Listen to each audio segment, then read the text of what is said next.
Hi students, welcome to HSC Earth and Environmental Science and Module 7 Climate Science. This is video number 22 and we're going to have a look at land use and the enhanced greenhouse effect. In this video we're going to focus on some of the human-induced causes for the enhanced greenhouse effect, specifically related to land use and land cover change. So this particular video comes to you from Port Stephens, and I guess that's just part of the wider Hunter Valley region. And this particular region is very, very large, and it's probably best known for its mining. It has to be said, when you look at a map of the land use of the Hunter region, it's almost impossible to see where the mining is going on at all. Land is actually dominated by different types of industries in much greater area than that covered by the mining industry. So you can see, just looking at some broad colours on this map, that we've got grazing, modified pastures, we've got some natural conservation, we've got a few production forestry areas, there is a little bit of intensive use in some of the areas, but there's really not a lot of mining. And in actual fact, when we talk about land use, and particularly when we talk about the changes in land use over time, one of the things that we're trying to do is to identify how much of the native vegetation remains, how much has been changed, and to what extent. So we do find, when we look at an area like the Hunter region, we can find areas classified as conservation and natural environment. These occupy about 27%. We can find some grazing land, common land that's used to graze in what we call modified pastures. This is around 36%. But you can see that far from the, picture of the Hunter Valley being an area which is just extensively mined, and that's all we've got, in fact, about 66% of the land is used for agriculture. One of the other things that I guess is associated with the Hunter Valley is the vineyards. And of course, that does fall much better into this kind of area when we're talking about land use. But why is land use, or specifically changing land use, a problem that we associate with the enhanced greenhouse effect? Well, I guess the biggest problem is there's a direct relationship between the increase in human populations and an increase in demand for land for both crops and livestock. So this is really just about food. And of course, more people, increase in population, increase in the need for food. And this is what's been really driving a lot of land use change over human civilization, really. If we look at some records, and I've had to go back a little bit to try and get a bit of a sense of some of these records, tree cover in New South Wales reduced by 40% between the years 1972 and 1995. And that 40% reduction was for arable land. Now, arable land is just a term that we tend to give to land that's suitable for farming, so suitable for agricultural use. And so there was a very large proportion of New South Wales that was being changed in order to accommodate farming. In a 2015 report, the overall decrease in deforestation rates were split in terms of 15% for conservation, 6% for cropping, 2% for forestry and 2% for urban, 0.2% for the mining industry, and 75%, that's 3/4 of the land that was associated with deforestation was about creating pasture lands.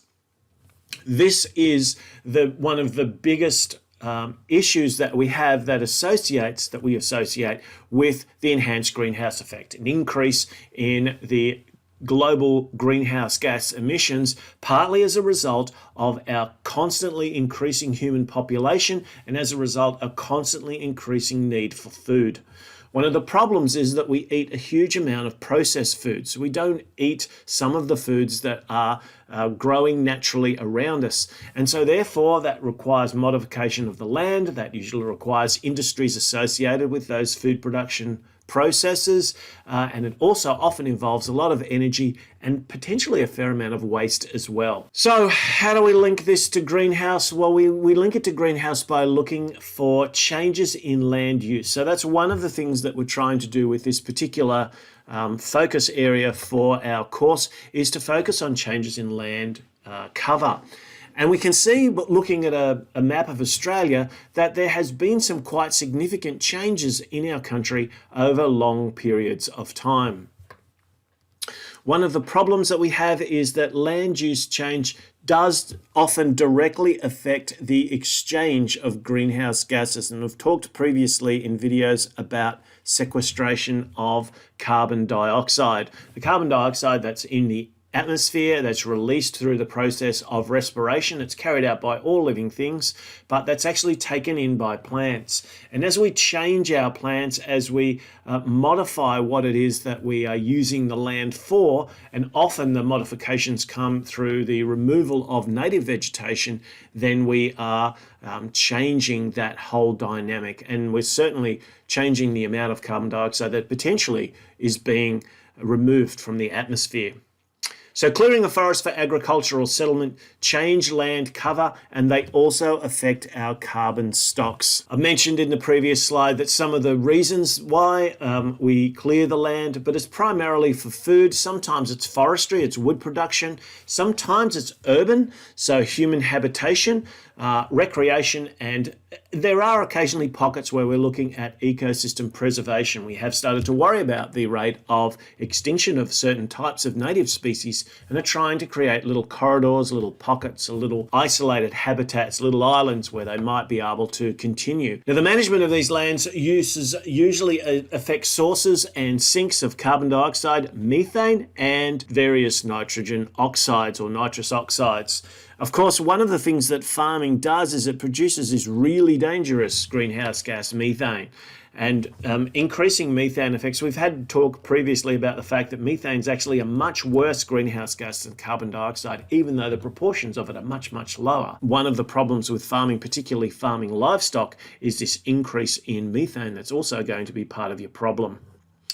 But we've got this issue around where our carbon is. And when we talked about carbon sequestration, we've talked about getting the carbon dioxide and locking it up into a solid form of carbon. And those carbon stocks can then be held.